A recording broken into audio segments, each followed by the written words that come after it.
What's going on, guys? We are the Real Bros. I'm Jaron. And I'm Lucas. Today we don't have a real topic. We just started talking because we were recording something else, and then I was like, I think we're about to be on the verge of some kind of discussion. So why don't we just start recording now and see what happens? And if you like listening to us talk or want to jump in on what we're saying, go for it. Now, Lucas, you were about to say you were talking about a big problematic trend about a certain movie that everybody loves. Oh, Where are you man. going with that? Yeah, well, we were talking about like the problematization of like everything nowadays, but Okay. specifically movies. And I remember watching, this was probably like a year and a half ago. I I was already feel like watching, you were going to get heat for this, and I'm so excited.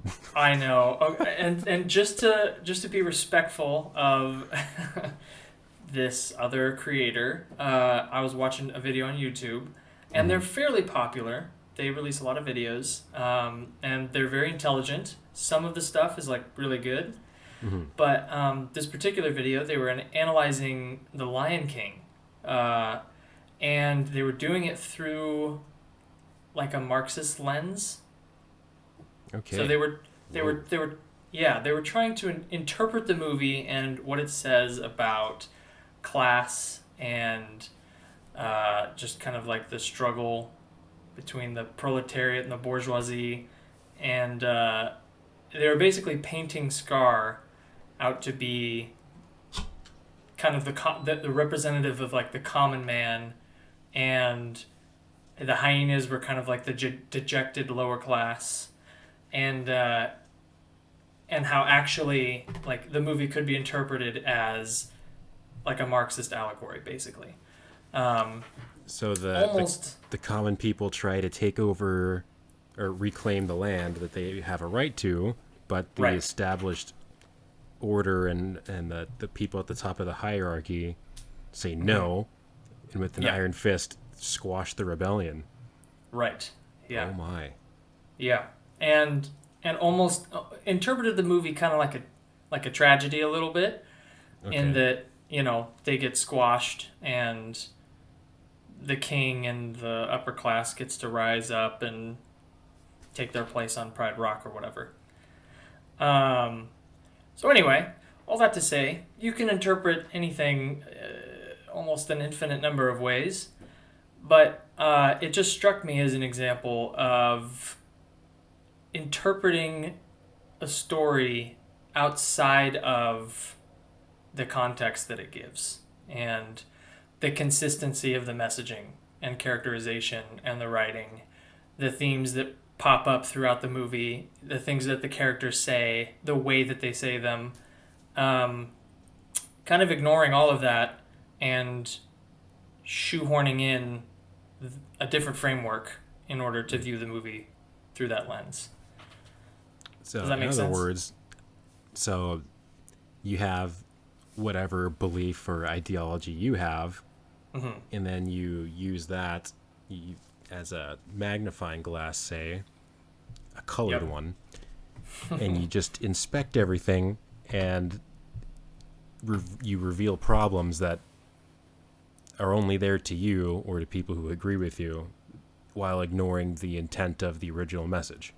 Exactly, yeah. The intent. I think that's Mm-hmm. the biggest word right there, is what was the artist or the artists trying to convey Mm-hmm. with their story. And I don't know, upon rewatching the movie, I just watched it again a couple of days ago, and The animated one, not the the the animated one. the photorealistic animation. Yeah, the best one. The be- the best one. Okay. uh, yeah, so I rewatched that, and it just struck me how powerful the messaging is and how relevant it still is, with what it I think intended to get across to the audience, which was Mm-hmm. not what I think this particular reviewer was reading into it. Mm-hmm. Um, all the themes of responsibility and growing up, coming of age, the whole imagery of like kingship and taking the throne, uh, and then Scar being kind of this deceiver character. He's kind of like this trickster. He does nothing but basically lie and feel sorry for himself throughout the whole movie. Mm-hmm. And it's understandable because of his situation, you know? Like, they don't paint it as like this out of the blue thing. It's realistic. Like, somebody in Mm-hmm. that situation could view the world that way. They could feel sorry for themselves.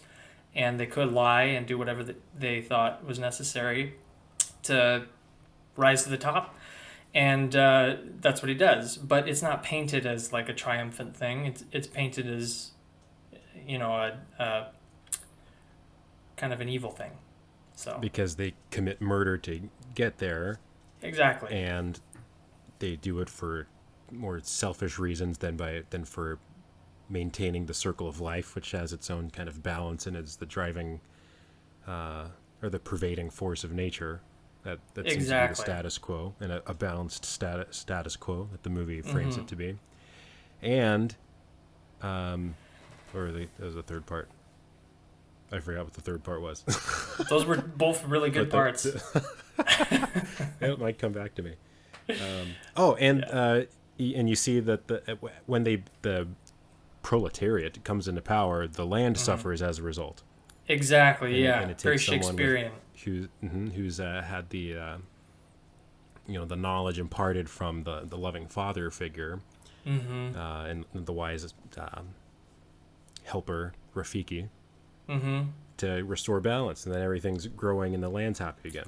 Yeah, exactly. Yeah, which is, and if you're not clued in on some of these terms, we're kind of referring and calling back to like Jungian archetypes, or you might be more familiar with the hero's journey. Those are archetypes that are repeated patterns throughout a lot of stories, and they're effective. And I think I can speak for both of us in saying that it's a really great way to kind of pick symbols and themes in movies and kind of understand the structure of stories. Yeah, I think even the writer's journey, where a lot of people learn this from, it actually started with Christopher Vogler working on The Lion King.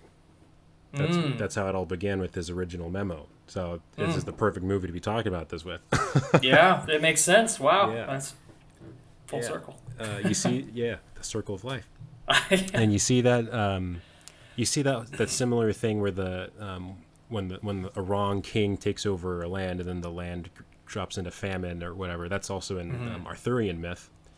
And that reminds me actually of when we were talking about Joker. So Joker sounds like the kind of movie that whoever that YouTuber is wanted to see in Lion King, where you have the proletariat guy who is Arthur Fleck, and he kind of starts this uprising and takes over and gets rid of the kings or whatever, which would be an evil Thomas Wayne. But that's the rub there, is that the people at the top are already positioned as being in the wrong and doing bad things.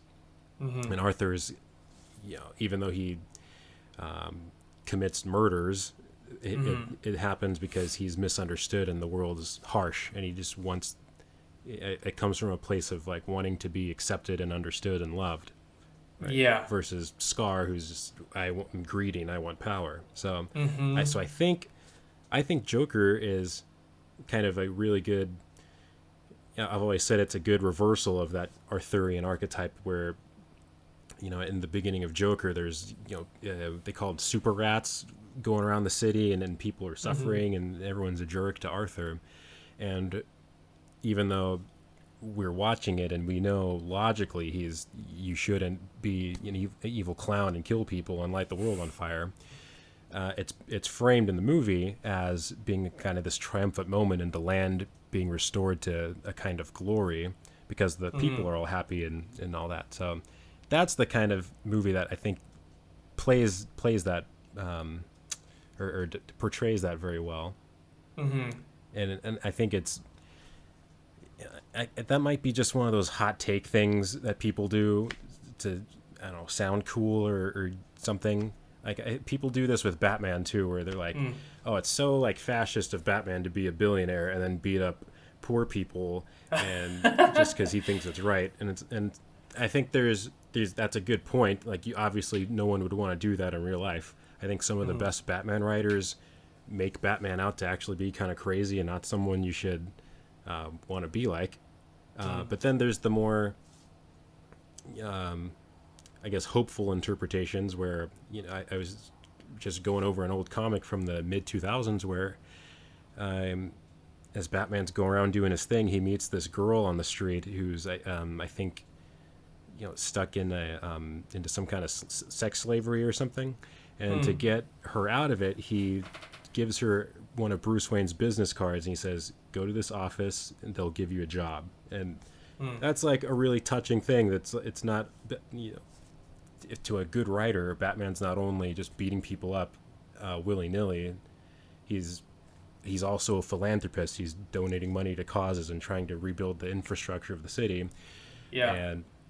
And so it just comes down to how you want to portray Batman in your mind to make the point that you want to make about your worldview, which is if you think that the proletariat or the commoners need to rise up to power and take out the bad guy at the top with the suit, I'm cool with that. You can you believe your stuff, and if I connect with you heart to heart, I will back up what you're doing. I'm your friend.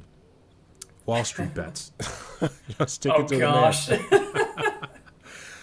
But I don't think it's fair to, in movies, take something that's framed one way and then just make it your own thing in spite of the author's intent, which is, I'm just going to keep going on to Maleficent. That was a really cool inversion. Did you ever see that? I didn't see Maleficent. Okay, no. I won't spoil Maleficent too much, but you actually really root for her, even though it's supposed to be very close to what happens in the original Sleeping Beauty. I think the movie communicates enough that it's its own thing, or it's like the secret true story where you could watch either one and like the movie fine. But yeah, it makes his historically villainized character out to be like a real hero and sympathetic. I'm like, oh, that was cool. So I actually really enjoyed watching Maleficent. So yeah, I agree with that point of yours, man. Like, you can't ignore people's intent all the time. I think that's unfair. Yeah, I have more thoughts, but I'm gonna let you talk because I've been rambling. No, yeah. Well, I'll be interested to hear what you say, but I was just thinking too. This is kind of a tangent, and it's a more of an opinion of mine. But I will say too. I think a lot of movies have been they felt very empty to me. We were talking about interpreting movies through archetypes and how it's helpful sometimes to kind of see those recurring themes that have been passed down for thousands of years, for stories that have been around longer than we have recorded history sometimes. But that's such a helpful way to view stories, because it tries to view it in light of how it speaks to me personally and what it says about me personally as a human being. I think of like when actors or directors talk about like the humanity in a movie and like how that's the key in a movie is finding like the human element. That's by far the most interesting thing to me about stories is when it speaks to who I am as a person and it influences what I can do and what choices I can make. I feel like increasingly movies have abandoned that interpretive lens and use the archetypes as tools to communicate things about the world. So the way that things are and the way that things should be in the world, as opposed to talking about who you are as a person. Does that make sense?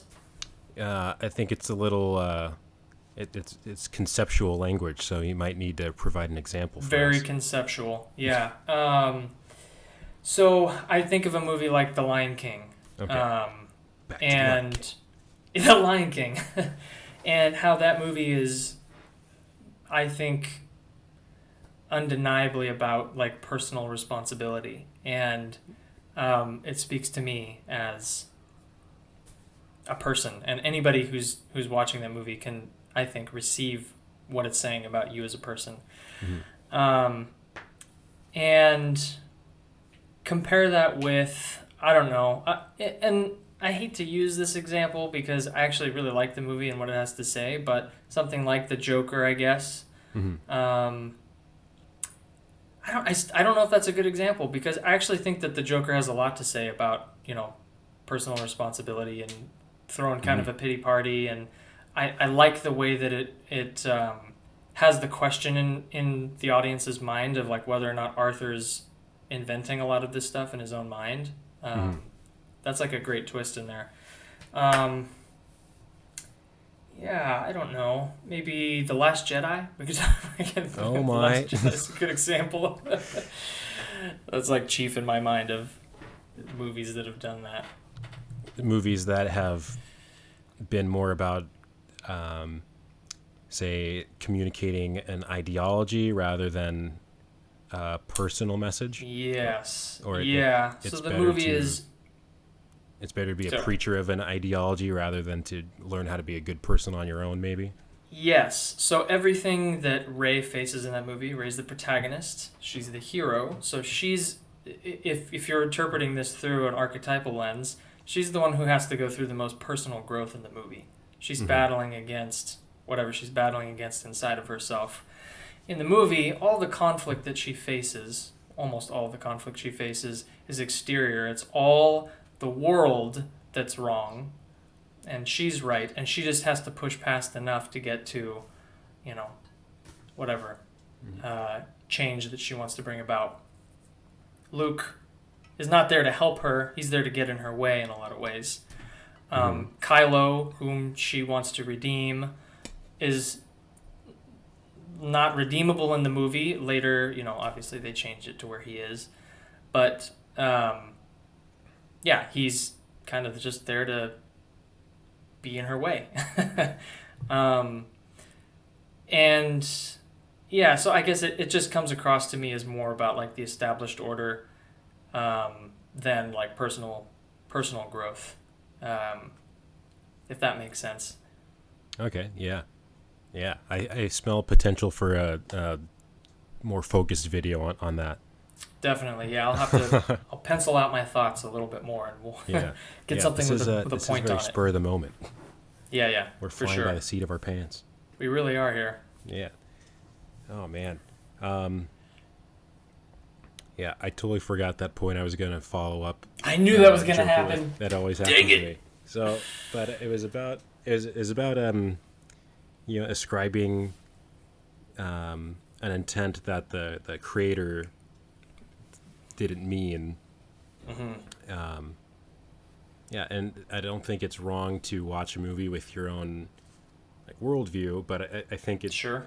I was gonna say that's why it's hard for me to be harsh against a movie without giving the movie a fair shot. So if I watch something and I don't like it, I almost immediately will start looking up interviews with the director or other YouTube videos analyzing this movie. I recently had this experience with Wes Anderson. I just watched The Life Aquatic a couple weeks ago for the first time, and I was not really enjoying myself.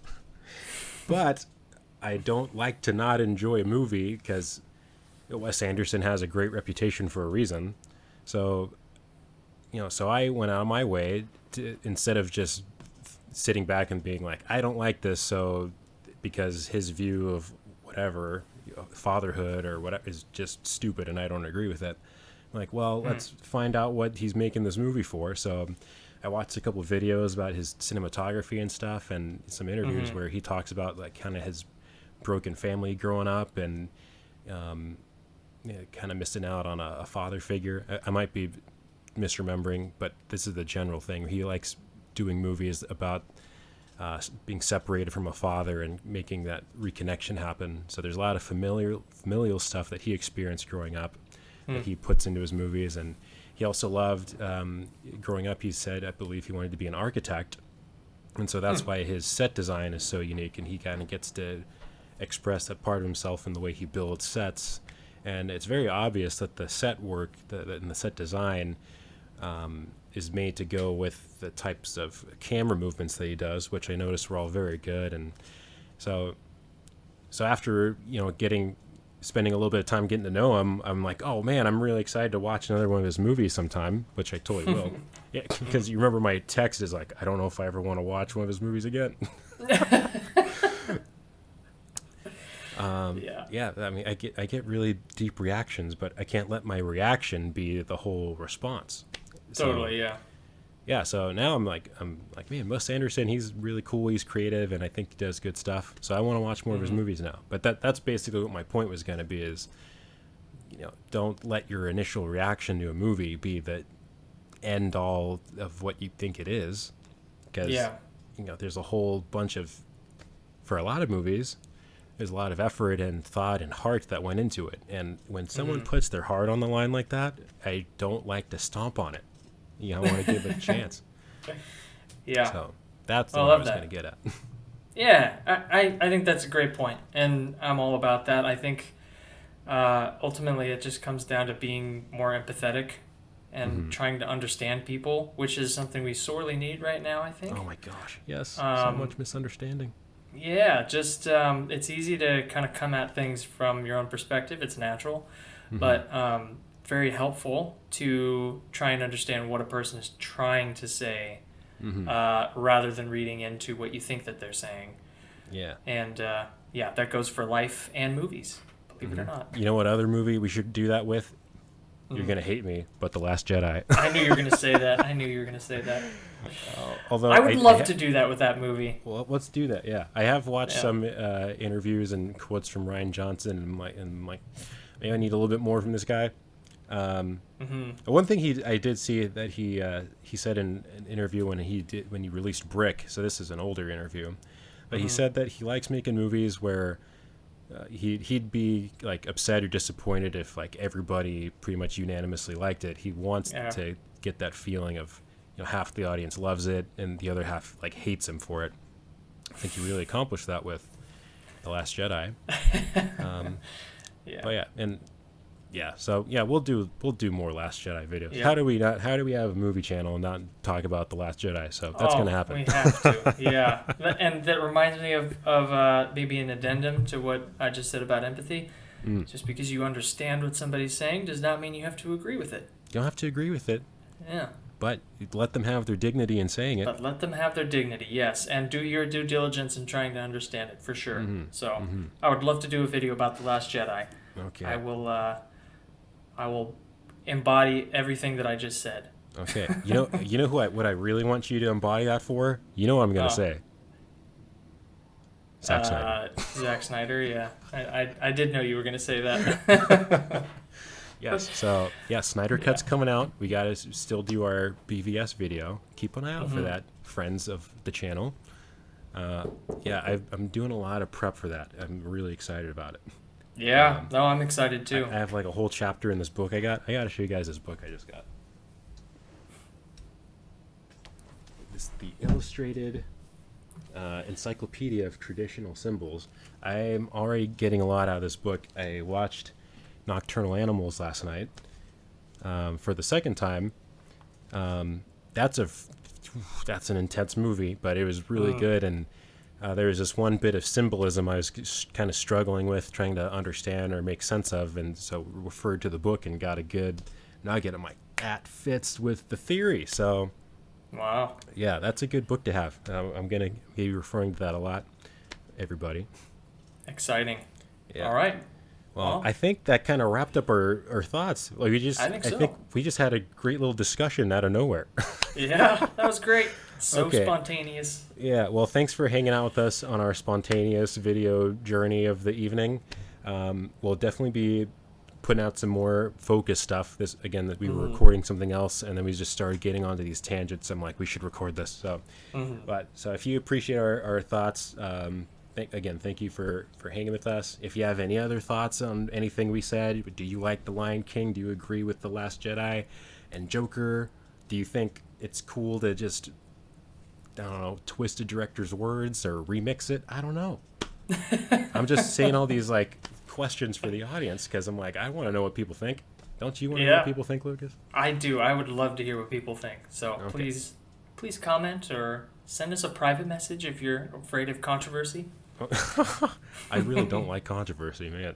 Okay, I'm gonna let you do the close this time, Mr. Lucas. Cool. Yep. Thanks for hanging out with us, guys.